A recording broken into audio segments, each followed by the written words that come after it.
Today's case takes us all the way to the home of the Grand Canyon. But before we get started, welcome to True Crime with Maneater. If you love all things true crime, including missing person cases, cold cases, and just the strange happenings of the world, you've come to the right place. Be sure to subscribe and turn on alerts so you never miss video upload. Let's get started.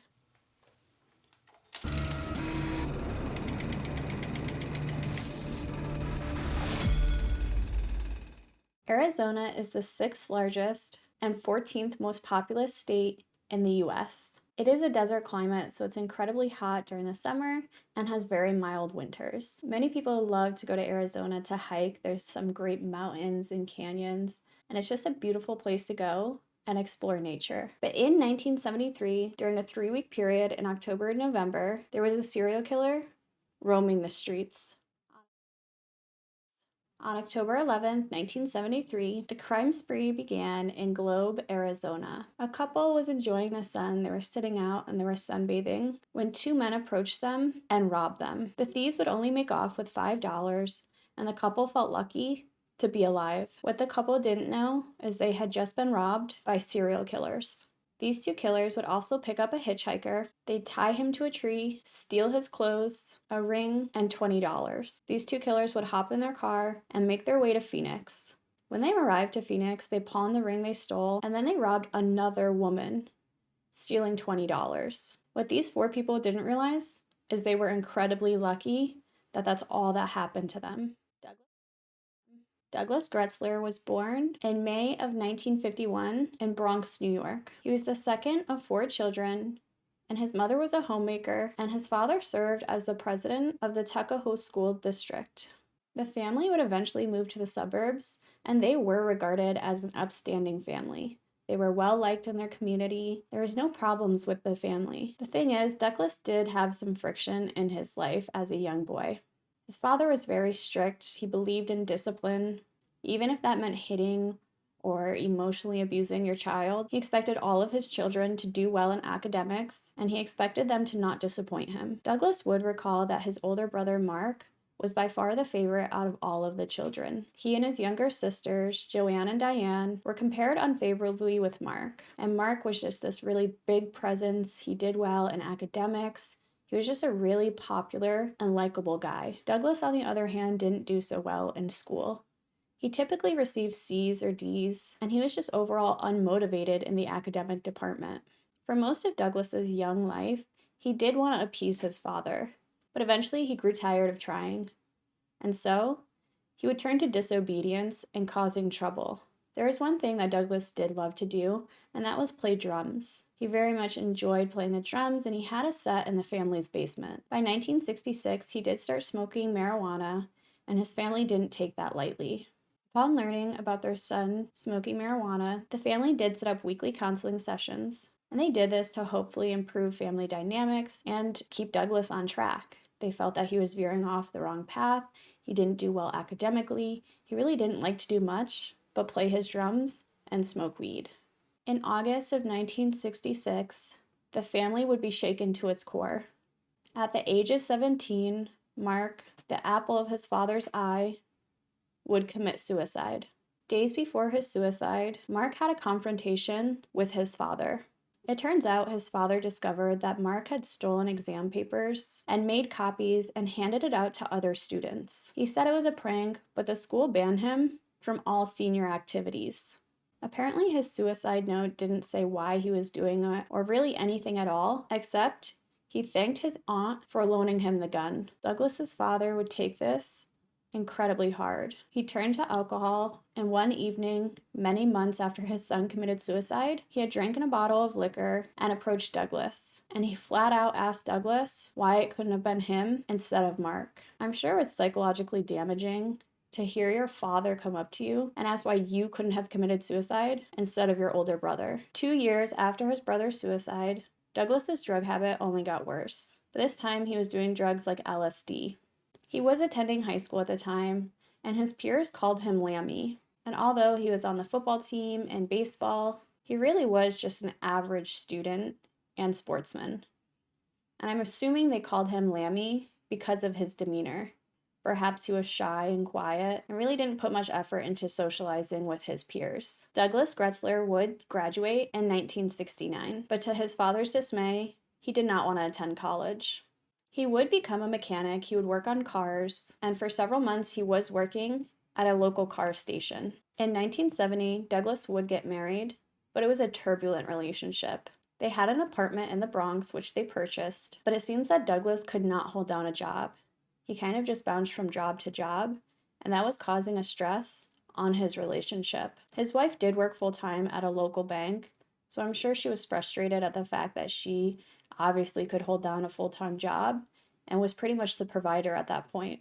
They would have their first daughter in 1972, and at first, Douglas really took to parenthood. He seemed to really want to be a better father than the father he had. But shortly after, he would realize that having children is incredibly hard, and it was too much for him. He didn't abuse his child, but more so neglected her. He left her mostly in the care of his wife, while he stayed away from the home. At this point, they were experiencing financial issues.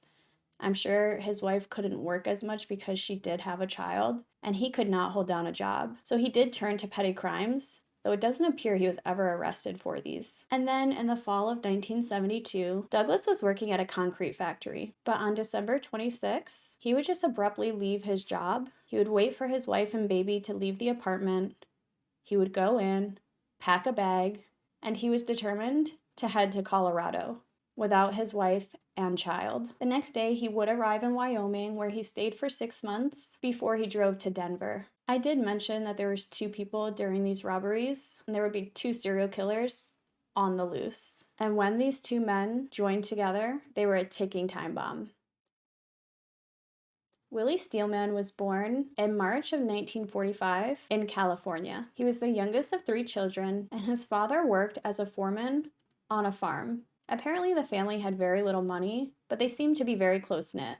And because both parents had to work incredibly hard to support the family, it seems that Willie was raised by his 14-year-old sister for most of his life. During high school, Willie was pretty much considered a social outcast. He really didn't get along very well with his peers, but he wasn't bullied by the other students. Willie Steelman was 13 years old when his father died suddenly, and shortly after, he dropped out of school and turned to crime. His mother did the best she could. She tried to get him focused on school or finding some sort of employment, but he wouldn't have it. And in fact, he turned violent to his mother. And a year later, she would remarry. In March of 1962, Willie Steelman's stepfather and his mother got him to enlist in the U.S. Navy, but this only lasted a few months before he was discharged. And in that fall, he would relocate to Denver to his sister's home. But his sister couldn't deal with him. She said he was unruly, and he very much threatened her and was just violent and aggressive. And so she kicked him out. She didn't want him around her or her children. So he went back to California to live with his mother. But in January of 1965, he was convicted of 3 counts of forgery involving a minor in a crime. He was sent to a work camp where he remained for 7 months. After he completed his time, he did find employment as a field hand, and shortly after, he married a 15-year-old girl. After that, he would quit his job, and the couple would move in with his mother. He would be arrested again for cashing stolen checks, and while in prison, he tried to commit suicide. And shortly after, his wife annulled the marriage. In 1966, Willie was sent to a state mental health hospital. Apparently, he did really well in the hospital, and they thought he was making a lot of progress. After his time in the hospital, he was sentenced to 14 months for his crime, and apparently he was a model inmate while he was in prison. And because of his good behavior, he was granted parole after 2 months. At this point, he was telling everyone that he turned his life around and that he was going to make something of himself. But he would later be arrested for selling LSD to 2 16-year-old girls. While imprisoned, he did meet a woman known as Kathy Stone, and shortly after he was released, he would move in with her, and they would marry in 1969. From 1970 to 1971, Willie Steelman's drug intake increased. He was becoming more addicted to taking drugs, and because of this, he continued with petty offenses. But it seems that mostly the charges were either dropped or he had to pay fines. He was an orderly in the hospital around this time, but he would lose his job for forging prescriptions. And in 1973, his wife would leave him. Apparently, she had been working full-time, and Willie Steelman just used all of her money to supply his heroin addiction. And then in the summer of 1973, Willie Steelman would again head to Colorado to stay with his sister Frances. Although things were going well at first, Frances was ready for Willie to leave. Except he wouldn't. He literally refused to move out of her home. He refused to even pitch in. He wouldn't pay rent. He wouldn't find a job. And he basically just lived in an unfurnished room in her home. Frances did have a 17-year-old daughter, and she just became fascinated with her Uncle Willie. And of course, all of her friends were completely fascinated by Willie and his tall tales about crime and getting away, obviously, with committing crimes. And shortly after arriving to his sister's home in Colorado, he would meet Douglas Gretzler. And no one could imagine what these two were going to do. Douglas and Willie really did become quick friends. They both had a drug habit, and they really just didn't care how they paid for it, which meant that they were going to turn to crime. Willie would teach Douglas how to steal purses and checkbooks. The two would trick a teenage boy into giving them a shotgun, and that would start the pair's crime spree. Things had gotten so bad at Frances's home that she literally abandoned it that September. She took her children and moved into an apartment. Willie had stolen her purse, and I feel like that was just a straw that broke the camel's back. She had had enough, and she basically told her brother, the house is going to be repossessed. Good luck. So after Frances abandons the home, a few days later, Willie tells Douglas, I want to go somewhere warmer. Let's go to Arizona. Douglas said, sure, let's go.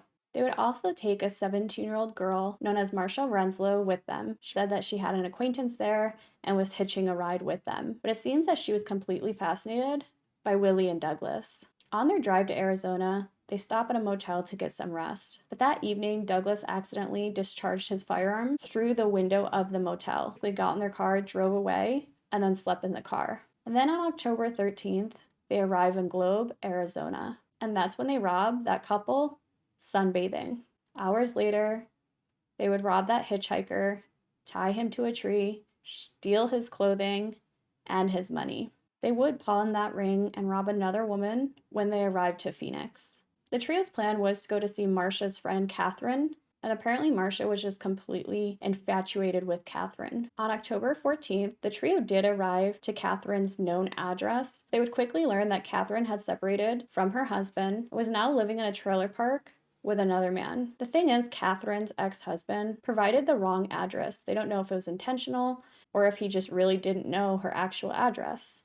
2 days later, because they were out of cash and they were very angry that, Catherine's ex-husband lied to them, they returned to his address. And when they arrived, he was there with 19-year-old Michael Ashade. Basically, they take these two men at gunpoint and force them to drive to Catherine's apartment, and then they consumed alcohol and drugs before these two men would just discreetly leave the residence and return home. And while there, Catherine tells them about her ex-husband and how he had physically hurt her, he had assaulted her, he was very abusive. So it turns out that Marsha was in love with Catherine, but she never told her. And eventually she would purchase a plane ticket back to Denver. Unfortunately, it wasn't over for Catherine's ex-husband and that young man. Catherine's ex-husband was named Kenneth, and when they arrived at Kenneth's address on October 17th, they took Kenneth and Michael at gunpoint, forced them into Kenneth's Volkswagen van, and forced them to drive for 4 hours to California. Neither of the men had been handcuffed or tied up, but one person drove, either Douglas or Willie,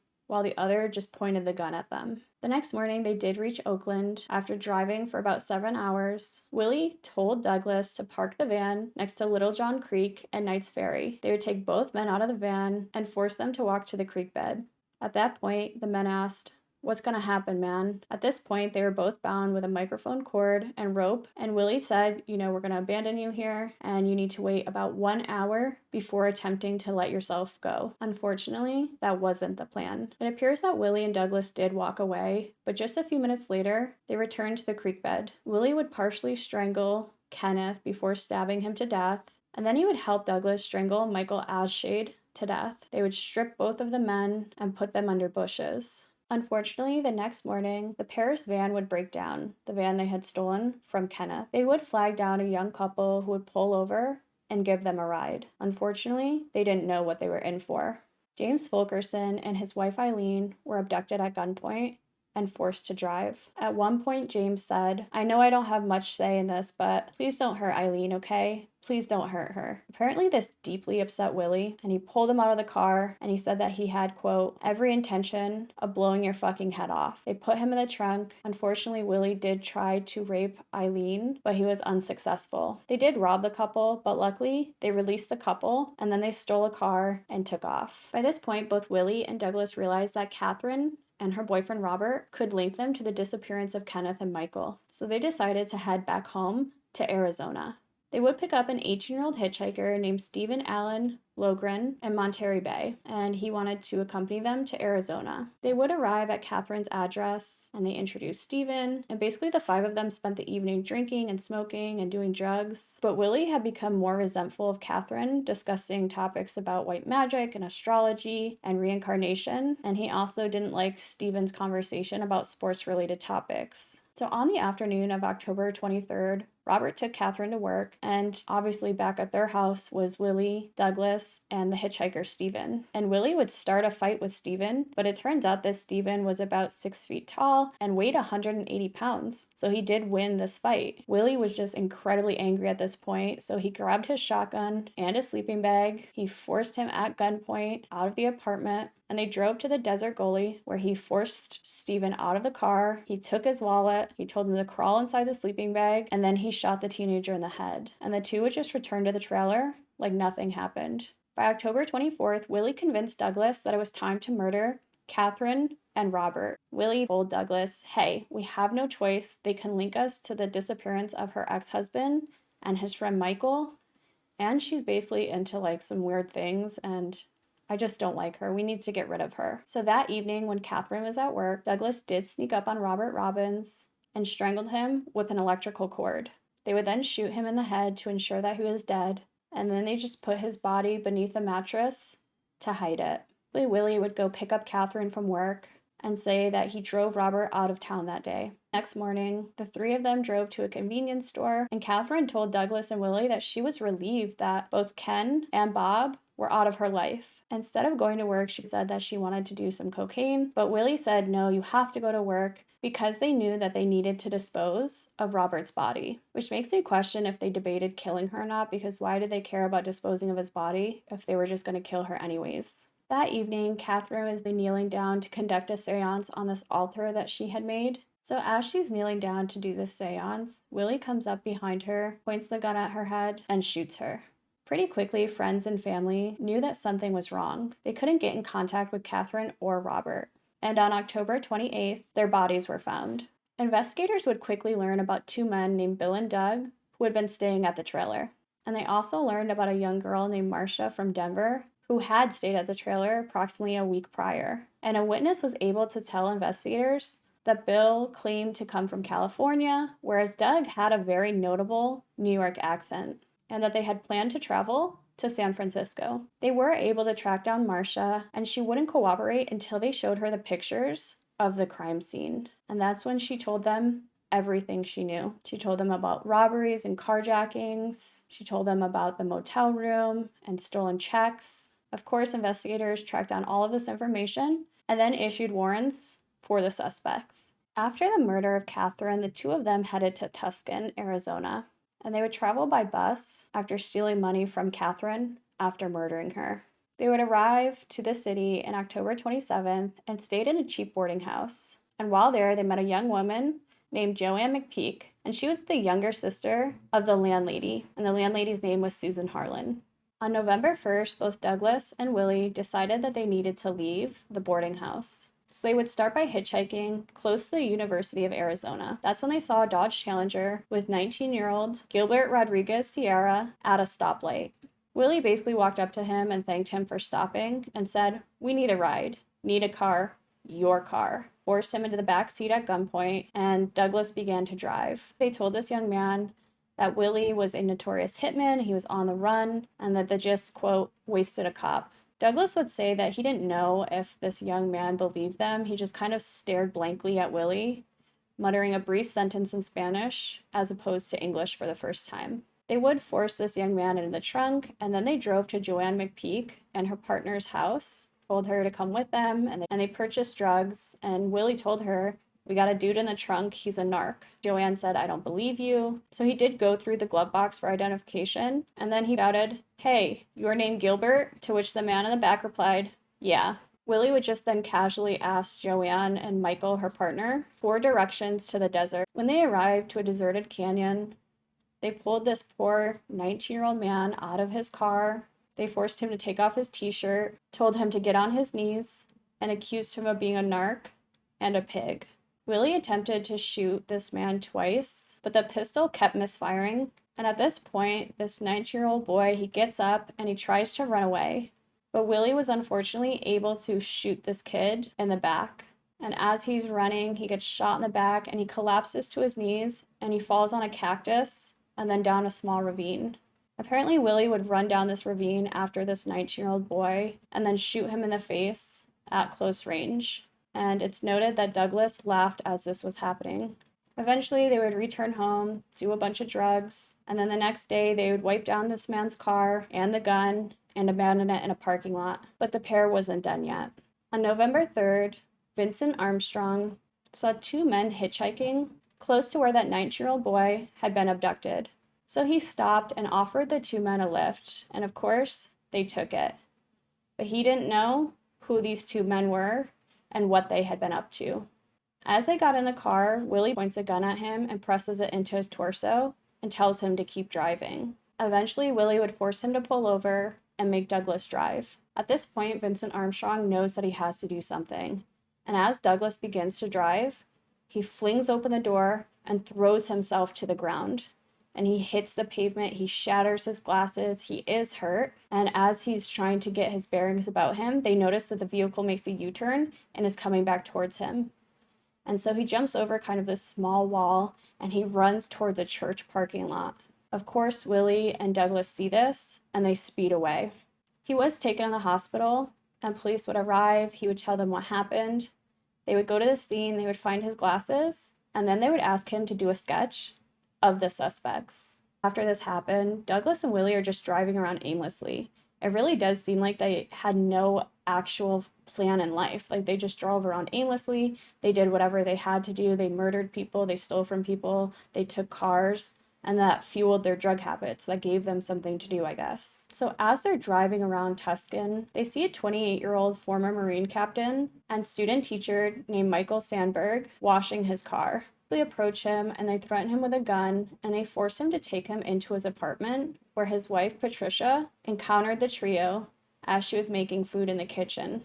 Douglas would approach this woman, press a knife into her neck, and tell them that they were now hostages until after dark, that as long as you comply, we will leave you unharmed. Michael did ask Willie and Douglas to let his wife take a Valium to calm her nerves.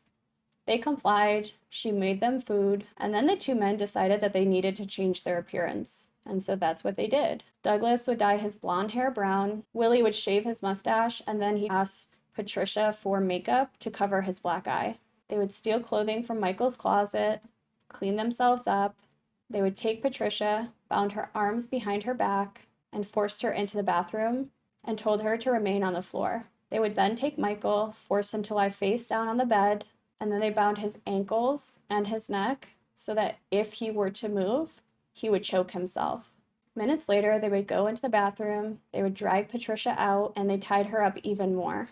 And then Douglas would walk into the bedroom and shoot Michael. And I can't imagine what was going through Patricia's mind as she heard this. He would walk up to Patricia, place a cushion over her head, and shoot her. And then Willie would take his gun and shoot her 4 more times. But the thing is, Patricia was still alive. So Willie would take a golf club and bludgeon her to death until she, quote, stopped twitching. They would then rob the couple. They would take Michael's clothing, credit cards, basically anything of value, and then steal his car. When they left this couple's apartment, they would return to this drug den that they had been staying at. And there was a man known as Donald Scott there, and he agreed to accompany them to California. They would drive to a motel in Arizona where they stayed for a few nights. At this point, they're using Michael's credit cards and name every time they make it to a new motel. On November 5th, the three had made it to California, and they allowed this man to go. They just set him free and they went about their business with themselves. What's truly frightening about these two is you never know when they're going to kill somebody. It seems like they pick and choose randomly. Sometimes something sets one of them off, specifically Willie, and then he'll kill somebody. But again, it just seems that it's very random. At this point, Willie told Douglas that he wanted to rob the owners of Downtown United Market. He told Douglas that the owners, Walter and Joanne Parkin, were incredibly wealthy, and at some point he had a confrontation with them. He said that they lived on a rural ranch and it was surrounded by vineyards. If they robbed them, they could get about $20,000. On November 6th, the two did drive to the market, only to realize that it was closed. So they drove 2 miles toward Orchard Road. When they arrived, the Parkins had not been home, but their 2 children, 9-year-old Robert and his 11-year-old sister Lisa, were at home with their babysitter, 18-year-old Deborah Earle, and her 15-year-old brother Richard. The 2 men would go to the door, and Deborah opened it, told her that they owed the Parkins money, before shoving past her and pulling out their guns. And he would say, "Now listen, we're only here for Walter, so both of you stay cool and nobody is going to get hurt." That understood? Richard just stood there and he was in complete shock, while Deborah, who's in absolute tears and dismay and she's incredibly scared for her life, she told these men that Walter and Joanne were bowling and she didn't know when they were going to be home. So they forced all 4 of the children to sit on the sofa. The thing is, before Willie and Douglas entered the home, Deborah had called her father. She said 2 men are there. She was incredibly distressed. She was frightened for her life. And her father jumps in his car and he speeds over to the home. And as he enters, he's also held at gunpoint. At this point, Deborah is hysterical and she screams, "Oh, Daddy." But as Richard was leaving, he told his wife, "If I'm not back in 15 minutes, contact the police." At this point, Willie tells Douglas, "You're going to sit here and watch the children. We're going to go back to Richard Sr.'s home and get his wife, Wanda." And he told Douglas to murder the children if him, Richard Sr., and Wanda weren't back at the residence within 20 minutes. And only a few minutes later, Willie would return with Richard and Wanda. At 9:25 p.m. that evening, Deborah's boyfriend, Mark Lang, arrived at the residence, and he too was taken by gunpoint. At around 10:45 p.m., Walter and Joanne would arrive home, and they had no idea what they would be walking into. As Walter and Joanne enter their house, they're met with Willie and Douglas pointing guns in their faces. At this point, they begin to conduct the robbery. They make all the adults give everything they have. Wallets, money, credit cards, jewelry, anything of value. Joanne begs these 2 men to allow her to put her children to bed. She's like, they're oblivious, they don't know what's happening. Just let me put them in the master bedroom, let them go to sleep. And the men allow it. Willie would then put all the adult and teenage hostages, except for Walter, into the bathroom. Douglas would bound the hostages with nylon cord, first starting with all of the men, and then Wanda, and then Deborah, and Joanne. They placed them in a large walk-in closet in a circle, and Douglas was supposed to sit there and watch them to make sure they didn't do anything, while Willie took Walter to the United Market to retrieve money. When they got to the store, Walter was able to get them $4,000, which was about $26,700 as of 2022. And then they drove back to the Parkin residence. They would bound Walter and place him in the walk-in closet with the other hostages. So Douglas and Willie at this point are now wiping down the entire house. They want to get rid of their fingerprints, anything that can link them to the crime. And apparently at this point, Douglas says to Willie, "Listen, why don't we just leave? We got what we came for. Let's just get the hell out of here." But Willie looked at him and he said, "No, I told you all along, no witnesses. I know you remember me saying it." Douglas Gretzler would then enter the master bedroom and shoot the 2 children sleeping in the bed. They would go to the walk-in closet and begin shooting. And at this point, utter chaos has ensued. The hostages are terrified. They're screaming. They're trying to get away. Richard Earle Sr. was shot first. He was shot and he was wounded in the temple. Douglas Gretzler then shot Walter Parkin, Richard Earle Jr., Wanda Earle, Deborah Earle, and Joanne Parkin. He would go out, reload his gun, and then he'd shoot Mark Lang to death before Willie would come in and shoot Richard Sr. to death. And then they would just open fire and continue shooting these hostages, although they were already dead. They very much wanted to ensure that there would be no witnesses. And then Douglas would go to the kitchen, grab a slice of birthday cake, open a bottle of wine, sit down, eat, have a glass of wine. Willie would come in, he'd take the bottle, he'd drink it, and then he just went around the house looking for more money. They would leave the house at approximately 1:20 a.m. and check in to the Holiday Inn. At 3 a.m., an employee of the Perkins arrived at the home. She said that she noticed lights were on, but she didn't want to investigate because she feared waking the family up, so she went to bed. But 4 hours later, Mark Lang's mother had alerted 2 of his friends that her son hadn't made it home that night, and she was incredibly worried. So the 2 friends drove to the Perkins residence, they noticed his car, and Carol Jenkins, that employee who had just gone to bed that night, got up, she opens the door, and she basically said, yeah, I'm sure he's here just sleeping. Unfortunately, she would make the gruesome discovery. As police are investigating, there are witnesses that make some connections, and they realize these men are using Michael's name and his car.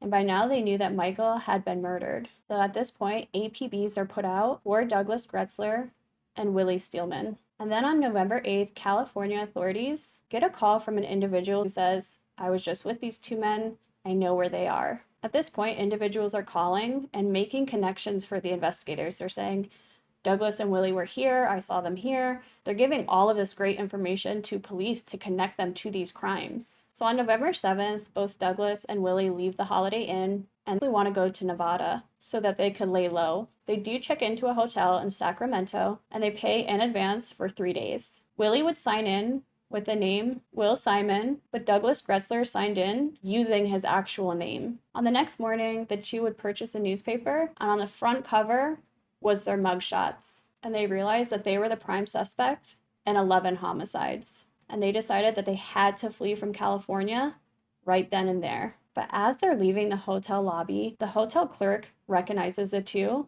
so he waits for them to leave and he dials 911. Police are called and they're waiting at the hotel for the 2 men to return. Douglas Gretzler does return first, and as he's attempting to enter his room, he hears hushed tones and he knows it's the police. So he does run away and he makes it to the 4th floor, but they catch him. And he says to police, man, I'm glad this is over. I've seen enough killing and man, I don't want to see any more. And then he basically says, here's Willie's address. He's with a young woman. He then tells them that Willie is armed and that he won't be taken alive. At 10:50 a.m., police arrive outside of this apartment where Willie is staying. So the police are outside and they basically say, this is your last chance to surrender peacefully. Willie would not do that. He threatened to commit suicide. And then he said he would surrender as long as the media was outside and a disc jockey to record his arrest. Eventually, they were able to bring him out of the home, and as he's being arrested, he screams, guess I'm going back to Stockton. So basically all the evidence from the Parkin murder was still with the men. Douglas Gretzler had even placed Michael's key to his apartment on his key ring. It seems that they were keeping little mementos. Douglas Gretzler would partake in interviews and he pretty much shifted the blame to Willie, and he said that he murdered all of these people and he did the robberies and I was just along for the ride. But eventually he would admit to some of the crimes. Douglas Gretzler would say that he was desensitized, that the trauma of watching Willie commit these first murders traumatized him, and that this is why he did the things he did. In reference to what he was talking about, he was talking about Michael and Kenneth, and he would go on to say, the 2 were garroted. That's the dirtiest way I know to kill somebody. That's probably why I could take so many deaths as that. Because after those 2, I was steeled. I couldn't kill mine completely dead because it made me sick, and he was kicking and shuddering and blood came out of his eyes, and I'm sure he was half dead, brain damage or something. So I let up and Bill came over and helped me finish it. Willie would provide investigators with a full confession. Both men were placed on death row, but Douglas kept appealing and he said that his drug addiction and his mental health were mitigating circumstances for his crimes. While Willie's attorneys basically tried to appeal on legal technicalities, but both failed. Apparently during their incarceration, Willie was just absolutely terrible. He constantly had conflict with prisoners and the guards.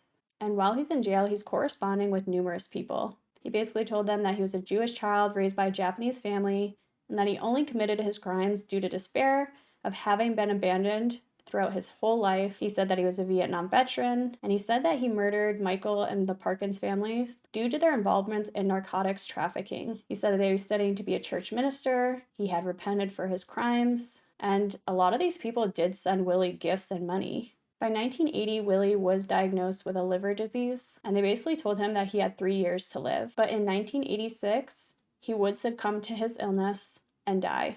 The father of Patricia Sandberg who was murdered with her husband Michael, would go on to say, "It annoys me that he died of natural causes before he could be executed. He had been condemned to death at every level. I regret it's such a long, drawn-out process with so many chances of appeal that he died of natural causes before he could be executed." After Douglas Gretzler was convicted, he hid away. He didn't want any contact with his family or the outside world. When he went to prison at first, he did have a lot of disciplinary problems, but eventually I guess he turned into a model citizen while in prison. But it seems like he didn't actually care about what he did. He had no remorse. He didn't ever apologize until the 1980s, where he said that he repented for his crimes. He would then write letters to the victims' families where he asked for forgiveness and said that he was very remorseful for what he did. In 1992, Douglas Gretzler was visited in prison by Jack Earl, which was a relative of the Earl family, and over the next several years, they did meet quite frequently. And Douglas Gretzler would tell Earl all about his life and how remorseful he was, and that he basically felt extreme shame and regret for everything he did, and that he should be executed. And then in 1998, Douglas Gretzler told his family and his attorney that they were not going to continue to try and impede his execution. So the few days before his execution, he just spent all of his time writing letters to everybody: his family, his attorneys, his friends, relatives of the victims. And then on June 3rd, 1998, he would be put to death by lethal injection. And his execution was the first to be conducted during daylight hours in the history of Arizona. And it was witnessed by 35 people, including 4 relatives of his victims, one of his younger sisters, 2 close friends of his, several individuals involved in his apprehension and prosecution, and 9 journalists. He had his last meal at 7 a.m., which was 6 fried eggs, 4 slices of bacon, 2 slices of toast, a cup of coffee, and 2 cans of Coca-Cola. He also requested to wear his glasses at his execution so that he could see his loved ones as he delivered his last words. He would say, "From the bottom of my soul, I'm so deeply sorry and have been for years for murdering Patricia and Michael. Though I am being executed for that crime, I apologize to all 17 victims and their families." He would then turn towards his sister, telling her in Romanian that he loved her and his 2 granddaughters before stating in English, "Thank you for life's lessons learned." He would then mouth, "I love you," and bye to his sisters and friends. At the time of his execution, Douglas Gretzler was the longest serving death row inmate in Arizona's history. These 2 definitely had no remorse for what they did. I don't care if Douglas Gretzler said later in life that he repented. He sat in prison for years and didn't give a shit about what he did. He had no remorse. He didn't care about those families. He could have stopped any time he wanted. He is just as bad as Willie. I don't know how a man can walk into a bedroom and murder 2 sleeping children, shoot them in the head, and then say that he's remorseful and that he's apologetic to the families. These 2 are callous and cold and unpredictable. This case is absolutely chilling to the core. I know they mentioned that this was mostly drug-fueled, but I really don't believe that. I think they did a lot of crimes to get money for their drug habit, but really it just seemed like they were bored and had no direction in life. They just drove around aimlessly, traveling. All they really had was drugs. But you can rob people and steal their money and their possessions without murdering them. The fact is, they enjoyed what they did, and you cannot convince me otherwise. Their victims continued to comply, and yet they were still murdered. They didn't fight back. They gave their money, they gave their credit cards, they gave anything these people wanted, and they were still murdered. But that's it for today, guys. If you like this video or any other video on my channel, be sure to subscribe and turn on alerts so you never miss video upload. If there's a case you'd like me to cover, pop it in the comments below, and I'll be sure to get to it. In the meantime, check out some other videos on my channel while you wait for the next upload, and I'll see you then.